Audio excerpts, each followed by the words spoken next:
ابتا یکی از سندهای بسیار استراتژیک و مهم برای دولت جمهوری اسلامی افغانستان و همچنین برای پاکستان هست. شما در جریان هستیم که یکی از کلانترین چالش‌ها را در عرصه ترانسپورت و تجارت در سالیان پسی به شکل بسیار هنبو قابل لمس بدبختانه متاسفانه با پاکستان داشتیم. البته در موافقتنامه به نام ابتا که در سال 2010 امضا شد و تا 2015 ای از نظر حقوقی مشروعیت تطبیق و پابندی هر دو طرف را ایجاب میکرد. بعداً در صورت موافقه یا عدم موافقه که به شکل رسمی باید کشورهای افغانستان و پاکستان به یکدیگر اطلاع رسانی میکردن، اطلاع رسانی نشد و مطابق یکی از مواد موافقتنامه قرارداد یا این موافقتنامه به صورت اتوماتیک تا 5 سال دیگر قابل تمدید بود که 5 سال دیگرش تکمیل شد و ما اساس این قرارداد را تا 3 ماه دیگر به اصطلاح تمدید کردن ولی هنوز چالش‌ها، بحث‌ها و نظراتی را که سکتور خصوصی افغانستان داره و مشکلاتی را که امروز دست و گریبان است با توجه به اینکه در متن ابتای سابق یا ابتای جاری که برای 3 ماه آینده تمدید شده در نظر گرفته نشده بود، مثل بحث ضمانت هاست، مثل بحث ترانسپورت است، مثل بحث انتقال است. مثلا ما اجازه نداریم که از قلمروی پاکستان به هندوستان صادرات داشته باشیم. مثلا ما اجازه نداریم به یک تعداد شهرهای پاکستان لاریای افغانستان انتقال پیدا میکرد. یا در بحث موارد تکنیکی دیگه، بحث های گمرکی، یک سلسله چالش ها وجود داشت. از یک طرف یکی از نگرانی های بسیار مهم که هسته نگرانی های سکتور خصوصی سوئیس که از نظر کارشناسانه و کارشناسی هم باید این در ابتای جدید مد نظر گرفته شود با توجه به پیشنهادات دیگری که ما داریم تا در متن موافقتنامه به اصطلاح جابجایی شود. موضوع هماهنگی این موافقتنامه با اصول و مقررات و قوانین WTO است. چون بحث تجارت بیرون مرزی هست و بدون شک افغانستان هم عضو کشورهای سازمان تجارت جهانی است. پاکستان هم یکی از کشورهای عضو سازمان تجارت جهانی است. با اصول اساسی و بحث‌های اساسی که در سازمان در خصوص مباحث مثل ترانسپورت و تجارت مطرح است نباید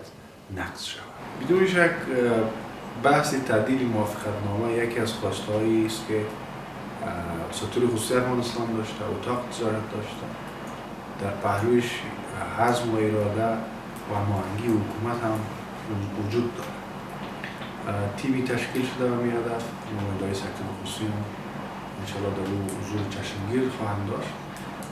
به همین هدف اساسی که ما در ابتای جدید موضوعات و مباحث را مطرح بکنیم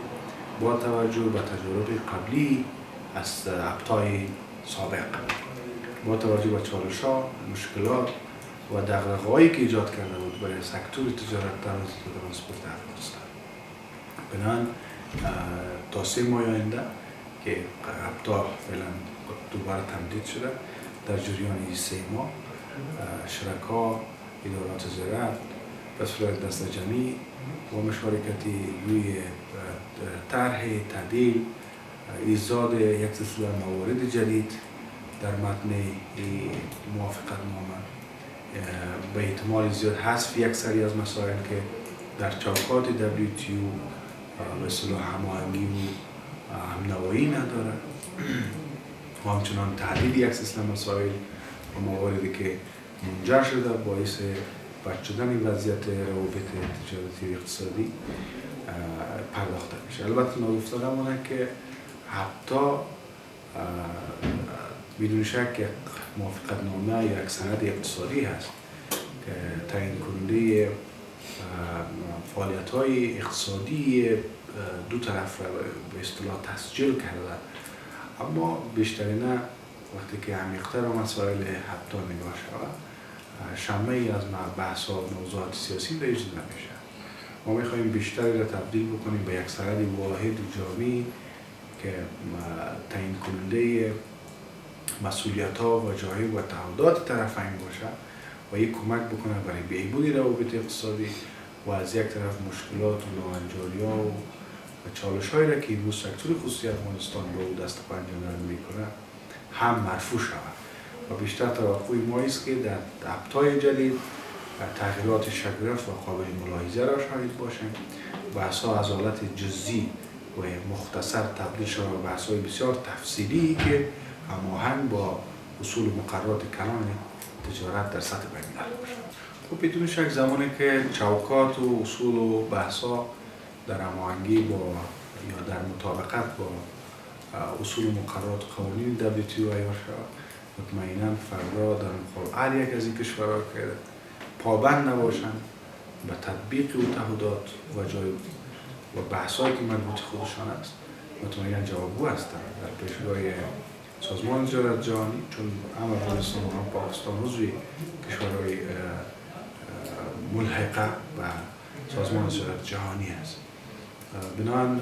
تغییراتی که ما پیشتر خدمت شما یاد کردم چه در بحث ایجاد موارد جدید، حذف یک سلسله مواردی که منجر به اصطلاح ایجاد مشکل برای سکتور خصوصی افغانستان شده و پیشنهادات نو، مثلا ضمانت‌های چهارگونه‌ای که گرفته میشه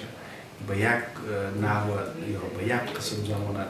یا تنها به یک ضمانت باید اکتفا شود، یا در بحث صادرات و عبور از قلمرو پاکستان به هدف تجارت با صادرات به هندوستان از بحث‌هایی است که و همچنین بحثی هماهنگی موارد محتوایی در این موافقتنامه با مقررات قانون WTO از موارد و بحث‌هایی است که ان شاءالله در آینده به این پرداخته میشه و همین حق هم که ما شما صحبت داریم به صورت سنجیده شده صحبت‌ها روی طرح تدیل و حفظ نظریات سکتور خصوصی جریان